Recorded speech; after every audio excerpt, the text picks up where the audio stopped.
Une demi-heure ensemble pour revoir et commenter l'actualité de la semaine en Nouvelle-Aquitaine. Bienvenue sur NOA pour un nouveau numéro de 20h, le rattrapage, et bienvenue à notre invité. Bonsoir Cyril Abonnel. Bonsoir. Vous êtes le directeur régional du numérique et de l'innovation collaborative chez Enedis.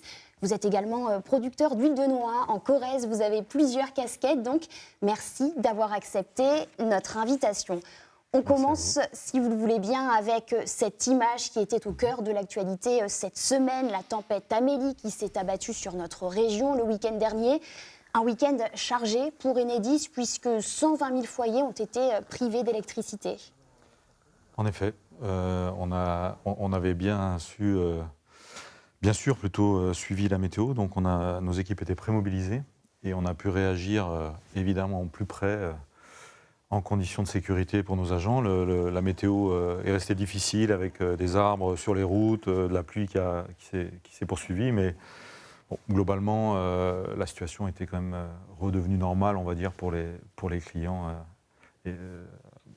en fin de journée le mardi. Donc voilà, première tempête de la saison. On a eu 700 techniciens qui sont mobilisés avec des renforts de différentes régions de France. Donc ça, c'est la force d'intervention rapide, électricité, qui s'est déployée pour la qualité du service public. Et à chaque tempête, en fait, il y a cette question qui revient, faut-il enfouir les lignes électriques pour éviter ces coupures de courant Alors, effectivement, ça revient, mais ce que je peux vous dire, c'est qu'on a déjà un grand programme, depuis les tempêtes, évidemment, on se souvient de 1999, puis de 2009. En fait, on enfouit un certain nombre de lignes, mais par contre, on fait toujours les analyses technico-économiques pour, parfois, quand on le peut, mettre du souterrain, mais ce n'est pas toujours le cas, parce que c'est quand même effectivement un peu plus cher que de l'aérien. Mais en fait, l'enfouissement a déjà lieu. Donc on s'y met petit à petit Oui.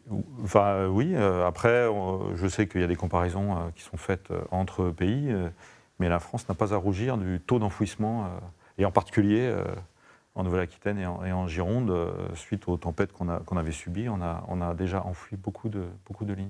Alors on l'a vu sur ces images diffusées précédemment, des toitures ont été éventrées, des arbres arrachés. Les dégâts sont nombreux dans la région suite à cette tempête, avec parfois des conséquences sur le long terme. C'est le cas à Saintes, en Charente-Maritime, où la charpente de la médiathèque menace de s'effondrer. Une porte close et des barrières en guise d'accueil pour les visiteurs. À Saintes, impossible d'accéder à la médiathèque. Pour cet habitué venu avec son fils, il va falloir changer de programme. C'est notre petit rituel avec mon fils, on est un peu déçus. Ouais. Mais je vais rentrer chez moi, puisqu'il n'y a que ça à faire. À l'origine de cette fermeture, la tempête Amélie qui a frappé la côte atlantique ce week-end. Avec ces intempéries, l'eau s'est même infiltrée dans la charpente. Ici, vous voyez, il y a des infiltrations qui viennent du toit. Donc le problème vient de la toiture en fait. Des fuites d'eau qui révèlent un problème beaucoup plus important au niveau de la charpente. Pour le directeur, il y a un vrai danger. On a constaté qu'il y avait un risque d'effondrement d'une partie du toit, raison pour laquelle on a décidé d'évacuer à la fois les personnes qui travaillaient dans cet espace et aussi les documents sur quelques jours. Alors depuis ce matin, tout le personnel est réquisitionné. Est-ce que vous avez chargé tous les 100 et les 70 ? Empaquetés, transportés, pas une minute à perdre, plus de 200 000 feuillets de manuscrits et des centaines de titres de presse doivent être mis en lieu sûr. C'est pas compliqué, c'est surtout très long, très fastidieux, caisse par caisse. On n'aura pas fini aujourd'hui, ça c'est sûr. Pour les visiteurs, un peu de patience. Une partie de la médiathèque sera à nouveau accessible dès la semaine prochaine. La charpente, elle, ne sera pas réparée avant la fin de l'année. Cyril Abonnel, on l'a vu, suite à la tempête Amélie, les pluies étaient diluviennes. Cette semaine, en 6 jours, il est tombé l'équivalent d'un mois de précipitations. Le trafic SNCF a même été interrompu jusqu'à mardi prochain entre Morsinx et Dax, dans les Landes. Je le disais en tout début d'émission, en parallèle de votre activité chez Enedis, vous êtes nuciculteur, vous avez une production d'huile de noix. Quelles sont les conséquences sur votre exploitation, sur vos rendements ? Alors, dans les vergers de noyers, qui sont donc dans l'aire géographique de l'appellation d'origine contrôlée Périgord, Ça se répartit sur les départements essentiellement Dordogne, Lot et Corrèze. Et j'ai envie de dire, heureusement pour nous, on n'était pas sur la trajectoire d'un point de vue géographique la plus importante de la tempête Amélie. Donc il y a eu du vent, il y a eu surtout beaucoup de pluie. Et ça a complexifié, on va dire, la fin de la récolte, parce qu'aujourd'hui c'est globalement terminé. Qu'est-ce qui est complexifié En fait, pour aller ramasser les noix, dans les techniques, on a aujourd'hui des machines avec lesquelles on rentre normalement dans les vergers pour soit faire vibrer les arbres. D'abord, on fait tomber les noix dans des filets ou au sol. Et là, quand la terre est saturée d'eau, on s'embourbe avec les machines. Les noix elles-mêmes sont plus compliquées à ramasser. Donc voilà, c'est en ce sens que le ramassage a été complexifié. Vous revenez à des méthodes manuelles. Et oui, même si le temps est mauvais et qu'on n'accède pas avec des machines, on revient effectivement à la main ou avec des instruments plus petits, à taille humaine, on va dire. Et bon, donc il n'y a pas eu en fait d'impact trop important de la tempête et des vents en tant que tel. Par contre là, plus globalement, on va dire, après quelques gelées et un peu de grêle au printemps, on a eu de la sécheresse pendant l'été. Et là, même si on n'a pas encore tous les chiffres, parce que le ramassage vient juste de se terminer, on constate quand même que sur certaines noix, les cerneaux sont un peu moins généreux qu'ils auraient pu l'être, comme on l'a vu sur d'autres années où il avait plu comme il fallait pendant l'été. Donc la double conséquence, la sécheresse et les pluies diluviennes. Voilà, qui complexifient le ramassage. Mais donc on aura un peu moins de volume, avec peut-être certains cerneaux un peu moins beaux, mais voilà, on fait avec ce que la nature nous permet de produire. Alors, on va rester au chapitre environnement avec cette question. L'eau de votre robinet est-elle polluée? Exemple à Jumillac-le-Grand, en Dordogne, où l'eau de la commune présente un taux élevé de radon, un élément radioactif naturel. À Jumillac, l'eau du robinet n'est peut-être pas aussi claire qu'elle en a l'air. Le radon, élément radioactif, dépasserait la référence de qualité fixée par les autorités sanitaires. Vous me l'apprenez, vous voyez, voilà, je ne le savais pas. Est-ce que vous êtes inquiet de savoir ça? Je ne l'étais pas jusqu'à présent. Maintenant, oui. Selon les dernières analyses de l'Agence régionale de santé, 2 communes de la Dordogne, Jumillac-le-Grand et Saint-Saul-la-Coussière, présenteraient des taux de radon supérieurs à la référence de 100 becquerels par litre. Pour l'ARS, la problématique du radon est d'ailleurs bien connue dans certains secteurs. Toutes les zones qui sont fissurées, donc là vous voyez qu'il y a des fissures un petit peu partout, et notamment les sous-sols granitiques. Pour autant, le taux de radon dans l'eau n'est mesuré que depuis le 1er janvier 2019. Et si 2 communes dépassent les 100 becquerels par litre, pour l'ARS, l'eau peut encore être consommée jusqu'à des niveaux 10 fois supérieurs. On considère qu'elles ne sont pas loin d'être dans la norme. Tout est largement sous contrôle et l'impact est pas inexistant, mais relativement faible par rapport à d'autres départements.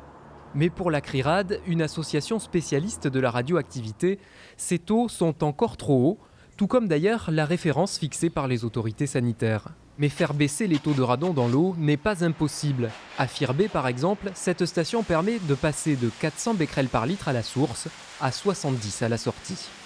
L'élimination du radon est quelque chose qui est peu complexe dans notre cas de figure. Ce sont les cascades qui sont juste derrière, où l'eau tout simplement s'aère, s'oxygène et laisse partir le radon et le CO2 qui sont 2 gaz. Une installation qui pourrait être étendue au captage préoccupant. L'Agence régionale de santé assure travailler avec les régies concernées pour faire baisser au plus vite les taux de radon dans l'eau du robinet. C'est préoccupant? Évidemment qu'il faut être vigilant sur la qualité de l'eau. Et là, moi, en tant qu'ingénieur hydraulicien de formation, je suis très sensible à ces sujets. Après, il faut aussi avoir des chroniques suffisamment longues pour pouvoir se rendre compte. En fait, là, on est à, par exemple, 119 au lieu de 100.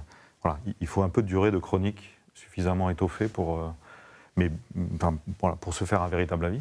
En tout cas, c'est le mien. Maintenant, évidemment, qu'il faut faire attention et mesurer régulièrement. Alors, on va changer de registre avec cette image. La cathédrale d'Oloron-Sainte-Marie ciblée par une attaque à la voiture bélier. Les malfaiteurs ont dérobé une partie du trésor et de l'orfèvrerie. C'est un énorme coup dur pour cet édifice du XIIe siècle inscrit au patrimoine mondial de l'UNESCO. Et une autre image qui a fait la une de l'actualité cette semaine, la visite d'Emmanuel Macron en Chine. Le président français a fait la promotion des produits de notre région, comme la viande limousine qui était encore interdite il y a encore un an en Chine. Cyril Abonnel, bientôt autour de l'huile de noix. Pourquoi pas, on y travaille. Je dirais que certains qualifient la viande limousine d'or rouge. Pourquoi ne pas l'associer? D'ailleurs, on le fait, nous, dans certains plats, avec l'or jaune ou le vieil or des huiles de noix. Je pense que ce qui est très intéressant dans cette visite, c'est quand même la notoriété de la gastronomie française, non seulement de ses grands chefs, mais aussi de ses produits. Et d'ailleurs, les grands chefs travaillent de plus en plus avec les producteurs. Donc, l'huile de noix, on a peut-être, je pense, encore un peu de travail, en tout cas à notre niveau. Mais les Chinois sont amateurs. Oui, ils sont très amateurs d'huile de noix. Ils connaissent ce produit. Ils sont d'ailleurs en volume parmi les premiers pays dans le monde, bien plus que la France. Mais d'un point de vue qualitatif, la notoriété de la noix française et de l'huile de noix est très importante. Et j'avais vu, moi, lors d'un voyage en Chine l'année dernière, parce que j'ai fait un séminaire sur le digital en Chine dans le cadre de mes études à temps partiel. Non pas que je m'ennuie, mais pour bien faire les choses à la fois dans la compréhension de la transformation numérique côté Enedis et aussi d'un point de vue marketing. Je fais un executive MBA donc à l'école de commerce de Kedge, Bordeaux, Marseille. Il y a un partenariat avec Shanghai. Et j'ai pu observer que l'huile de noix telle qu'elle est vendue à Shanghai, c'est un produit de haut de gamme pour les jeunes mamans, les bébés, les femmes enceintes, parce que c'est plein de vertus pour le corps. C'est surtout pour la qualité de l'huile de noix. Un autre événement qui a fait la une de l'actualité cette semaine, c'est le salon du Made in France qui a ouvert ses portes hier à Paris. Et cette année, le savoir-faire de la Charente-Maritime sera représenté par un ébéniste installé à Fouras. Nous l'avons rencontré quelques jours avant son départ. Artisan d'art, c'est comme ça que se définit Xavier Courret. Dans son atelier à Fouras, il imagine, dessine et crée des pièces de mobilier, comme cette planche, bientôt transformée en miroir. Ça, c'est la future tablette, effectivement, de cet accessoire. Il reste encore un peu de travail. Depuis 2016, table, étagère et porte-manteau sortent d'ici. Un design épuré aux couleurs vives. Cet artisan conceptualise seul toutes ses collections. L'inspiration, ça vient principalement des animaux. Des animaux ou de la nature. Enfin, l'atelier est situé en plein milieu des marais. Donc voilà, on est à 500 mètres de la plage. Donc il faut juste aller se promener dans les marais pour admirer les oiseaux ou toutes sortes d'animaux. Même s'il a toujours aimé le bois, c'est par hasard qu'il décide de créer sa marque, Oiseau. Après un parcours singulier, Xavier ne regrette pas son choix. J'étais régisseur de spectacle et du coup tout le temps en tournée. Et donc j'avais quand même cet amour du travail du bois, et sauf que je ne le retrouvais plus. Donc le fait d'avoir investi dans les machines, j'ai commencé à faire cet atelier. Et entre chaque tournée, je revenais faire certains gabarits, commencer les prototypes. Et après, voilà, je me suis dit, il faut que je fasse que ça. À 32 ans, l'ébéniste prône le local. Pour lui, le respect de l'environnement est primordial. Le bois vient de France, tout comme les peintures et les vernis. Ce week-end, Xavier emmène tout son mobilier à Paris pour le salon du Made in France, le temps d'embarquer public et professionnel dans son univers boisé. Au total, une soixantaine d'entreprises de la région Nouvelle-Aquitaine sont parties à Paris pour promouvoir leur savoir-faire. C'est le cas de l'entreprise béarnaise Le Soulor qui fabrique des chaussures à la main. Nous avons contacté Stéphane et Philippe, les patrons de la marque, qui participent pour la deuxième fois au salon. Comme nous avons l'honneur et l'avantage de fabriquer nos chaussures en Béarn, donc c'est du pur Made in France, même du Made in Pyrénées-Béarn.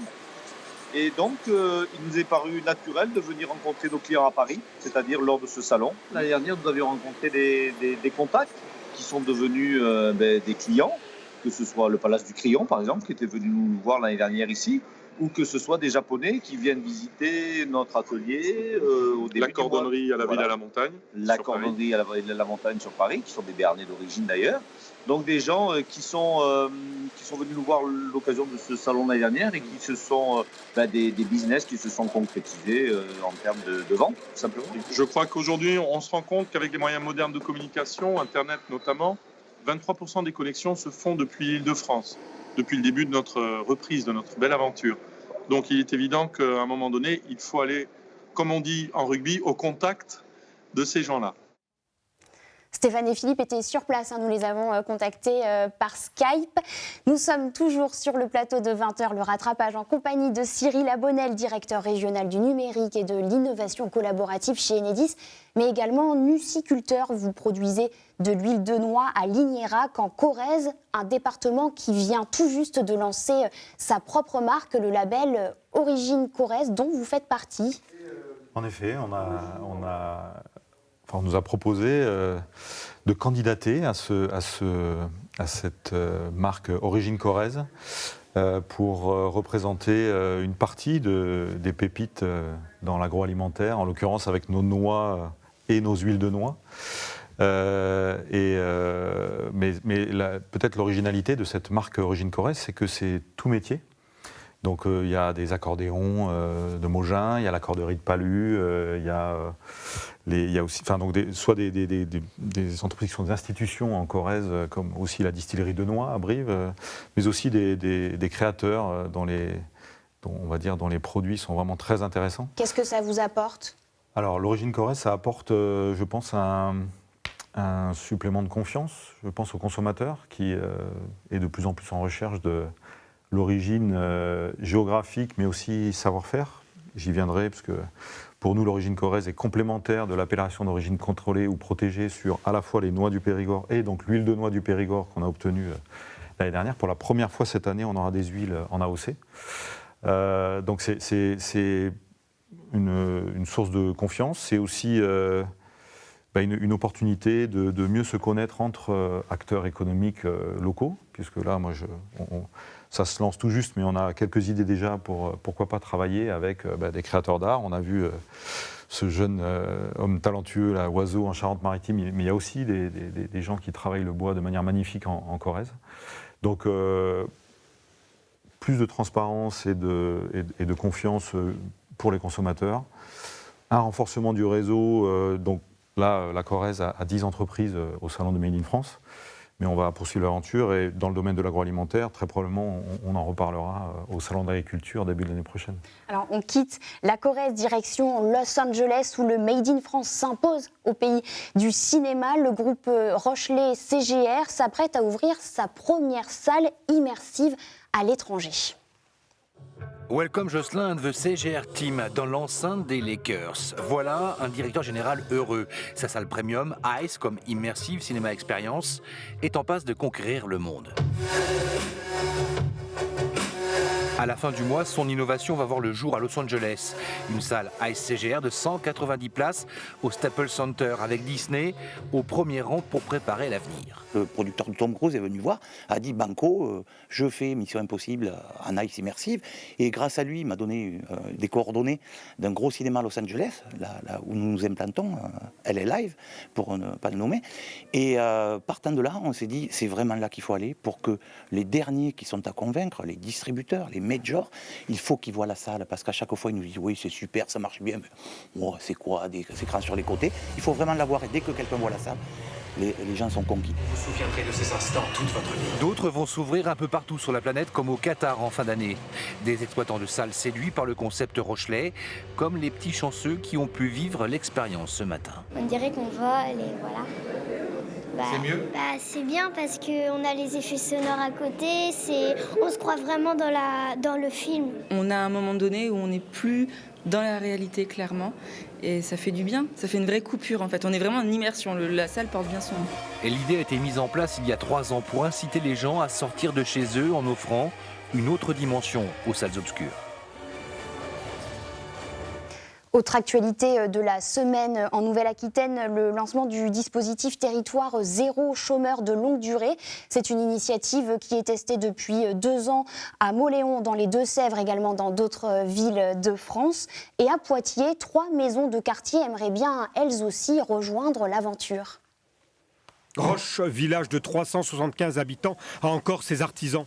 Mais pour le café du matin, plus rien. On arrive devant le dernier bar qui était en activité à Roche, qui est fermé depuis 3 ans et qui n'a pas trouvé de repreneur. Alors, Didier Thévenet, avec ses collègues du conseil municipal, a décidé de postuler à l'expérimentation, avec un objectif: redonner du travail aux 10 chômeurs de longue durée.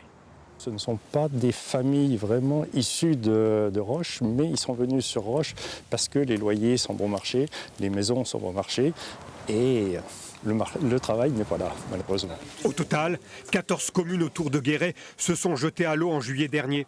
Depuis, les réunions se multiplient afin d'expliquer le cadre général. Pour être retenus, les territoires doivent répondre à des critères précis, tout comme les chômeurs qui, une fois recrutés, bénéficient d'un CDI. N'empêche que le parcours est semé d'embûches, d'autant plus que la candidature de la Creuse est soumise à l'application d'une nouvelle législation qui tarde à venir. Finalement, qu'est-ce qu'il y a à retenir ? Ils avaient envisagé de la déposer cet été. Or, ce n'est pas au calendrier législatif. Ils envisagent du coup de la redéposer fin d'année. Et donc après, il y a le temps d'application de la loi qui nous permettra ensuite de lancer la deuxième phase de candidature. En tout cas, les communes, elles sont prêtes, à l'image de Savory qui a des idées bien arrêtées sur la question. Il y a beaucoup de personnes qui sont toutes seules à domicile, donc ça peut être tenir compagnie à ces personnes, ça peut être leur porter des courses, leur porter du pain. Donc on pourrait peut-être envisager des services comme ça au domicile des personnes âgées, de façon à ce qu'on rompe un peu cet isolement. La Creuse a bon espoir d'être retenue pour cette deuxième vague d'expérimentation. Il faut dire qu'avec près de 50% de chômeurs de longue durée, ce département arrive en haut du tableau en Nouvelle-Aquitaine. Alors pendant que certains ont du mal à trouver du travail, pour d'autres c'est la galère pour trouver des repreneurs. C'est le cas d'un couple d'agriculteurs installés à Arbus en Béarn. Un sujet que vous connaissez bien, Cyril Abonnel. Vous avez repris il y a 3 ans l'exploitation familiale avec votre femme. Vous allez tout nous expliquer juste après ce reportage. On va prendre notre retraite, Marc, en mois de février et on arrêtera tout au 31 décembre 2020. Donc en fonction de ça, il faut qu'on cède une partie des terres au moins et qu'on vende les troupeaux. 160 brebis, une cinquantaine de chèvres, 6 hectares de terrain, une grange et une maison à rénover. Marc et Mireille ont créé cette exploitation il y a plus de 30 ans. À l'heure de passer le relais, ils jouent les guides dans leur ferme. Et ça, Palassou plus Barateg, c'est à louer ou vendre, on ne sait pas trop encore. Je suis venue ici parce que en fait, j'aimerais peut-être m'installer justement en élevage de chèvres. Et du coup voilà, je sais que cette ferme elle est à transmettre. Et donc je pense qu'en faisant des visites et en prenant le temps, on peut trouver quelque chose qui peut correspondre à son projet. Ouais. Comme Élodie, ils sont une vingtaine venus découvrir les terres pentues de cette ferme d'Arbus. La visite est organisée par l'association béarnaise pour le développement de l'emploi agricole. L'enjeu est important, organiser la transmission. Traditionnellement, c'était plus des reprises familiales où dans le même village, les gens se connaissaient et maintenant les gens ne se connaissent plus, donc il faut faire le lien entre les deux. C'est pas facile parce que le problème de l'agriculture, c'est qu'il y a pratiquement 4 fermes sur 5 qui n'ont pas de repreneur. Parce que c'est un métier qui est d'abord physiquement qui est assez dur et après qui prend beaucoup de temps, quoi, surtout en élevage. Quoi. Donc on y est du matin au soir toute l'année. Quoi. Vous avez quand même un espoir de trouver quelqu'un ? Oui, bien sûr, sinon on ne le ferait pas. Mais oui, il y a quelqu'un qui va reprendre. Débuté aujourd'hui, ces visites sur inscription se poursuivent tout au long de novembre en Nouvelle-Aquitaine. C'est un sujet qui vous parle ? Eh bien oui, parce que mes beaux-parents, ils avaient des noyers en complément de l'élevage de vaches et de veaux, je l'ai évoqué, les veaux sous la mer, mais aussi de cochons. Donc là, nous, quand leur fille, ma femme, qui est fille unique, était partie faire des études et travailler, on s'est rencontrés en région parisienne. Ils étaient plutôt dans l'idée de pas reprendre, enfin en tout cas que leur fille ne reprenne pas. Par contre, quand on s'est rencontrés, on a commencé à les aider, parce qu'ils ont vraiment pris leur retraite donc, en 2016. Et c'était pas une évidence, mais on a su le construire. Et donc on est dans le cas qui paraîtrait presque le plus simple de la reprise familiale, sauf que bon... Vous avez quand même une activité à côté, votre femme également. On empile en l'occurrence, qu'on a gardé. Voilà, ma femme travaille à temps plein, moi aussi, on est à Bordeaux, on a 3 enfants qui sont scolarisés à Bordeaux, donc on ne s'ennuie pas, si on veut le dire de manière simple. Pour autant, c'est devenu presque une évidence sur à la fois la qualité des produits, les noix, l'huile. On a la chance d'être en face du château de Turenne, d'où le petit clin d'œil sur la vicomté. Voilà, c'est un clin d'œil à la grande histoire de la vicomté de Turenne. On voit justement les produits de votre avec, exploitation. La symbolique de l'arbre de vie qui est le noyer. Derrière, donc, c'est stylisé le château de Turenne, et puis au sol, voilà, la symbolique de la terre. Et on a la chance aussi, parce que les anciens ont su se fédérer et se construire, d'avoir eu la reconnaissance de l'appellation d'origine protégée pour les noix en 2002. Et donc sur l'huile, ça a été publié au journal officiel en fin 2018. Et on va, là, vous voyez, l'huile de noix n'est pas sous AOC. Par contre, parce qu'on l'a pressée avant, enfin c'était des noix récoltées l'année dernière, mais les noix qu'on vient juste de ramasser et qu'on va presser dans les semaines qui viennent et cet hiver, il y aura notamment de l'huile AOC, noix du Périgord, c'est une première en France. Donc c'est un produit de qualité, c'est une région magnifique, puisqu'on est en vallée de la Dordogne corrézienne et lautoise, on est à peine 40 minutes de Rocamadour aussi, pour ceux qui connaissent, donc Dôme aussi en Dordogne. Donc voilà, c'est un petit chapelet de villages magnifiques. Nous, on est plutôt sur les contreforts de la Vézère, affluent de la Dordogne, mais globalement, c'est une zone biosphère UNESCO. Donc là aussi, on a envie de contribuer à ce patrimoine vivant. Certaines entreprises, d'ailleurs, qui sont au Salon Made in France aujourd'hui et ce week-end, sont classées, ont le label entreprise du patrimoine vivant. Vous êtes très attaché, vous, à ces savoir-faire Voilà, on s'est dit, tant qu'à le faire, on va le faire bien. On a travaillé entre 3 et 5 ans, ça dépend sur quelle partie, à la fois à transformer les bâtiments, puisqu'il y avait avant de l'élevage d'animaux, et aussi à retaper ce matériel. Le moulin qu'on a aujourd'hui, il est quasi centenaire, entre la meule, les presses qui sont aussi des années 1920, ces anciens ateliers qui n'existent plus, la Valette et Garot. Donc le chaudron en fonte aussi, tout ce matériel est à la fois fragile, massif, mais aussi porteur d'une histoire. Et nous, notre slogan, si on peut dire, au Moulin de la Vicomté, c'est savourer, c'est savoir et partager. Savourer et savoir, c'est la même étymologie.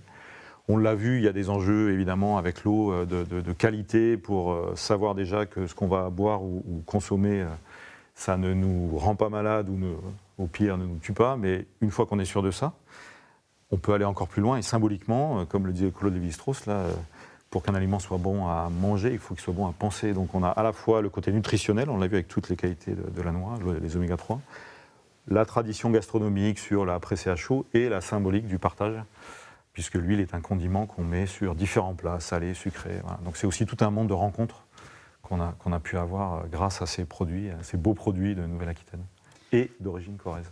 Cyril Abonnel, et si on partait au bout du monde ? Avec plaisir. Alors, vous me suivez. Je vous propose de regarder cette vidéo qui cartonne sur les réseaux sociaux. Jusqu'en septembre 2020, il est possible de passer 24 heures seul dans le phare du bout du monde à La Rochelle. Je ne sais pas si ça va vous donner des idées. C'est l'instant web de ce samedi soir.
Cyril Abonnel, je crois savoir que vous êtes amateur de ski.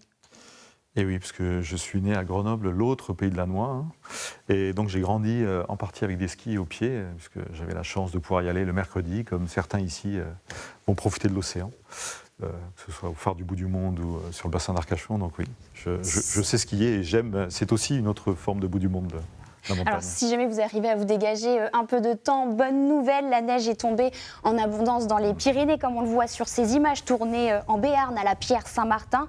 La station accueillera les skieurs dès le 6 décembre. Les 3 autres stations béarnaises ouvriront leurs pistes quelques jours après. Cyril Abonnel, merci de nous avoir accompagnés tout au long de cette émission. Je vous rappelle, vous êtes le directeur régional du numérique et de l'innovation collaborative chez Enedis et également nuciculteur. Merci de nous avoir accompagnés et merci à vous de nous avoir suivis. Passez une belle soirée sur Noah.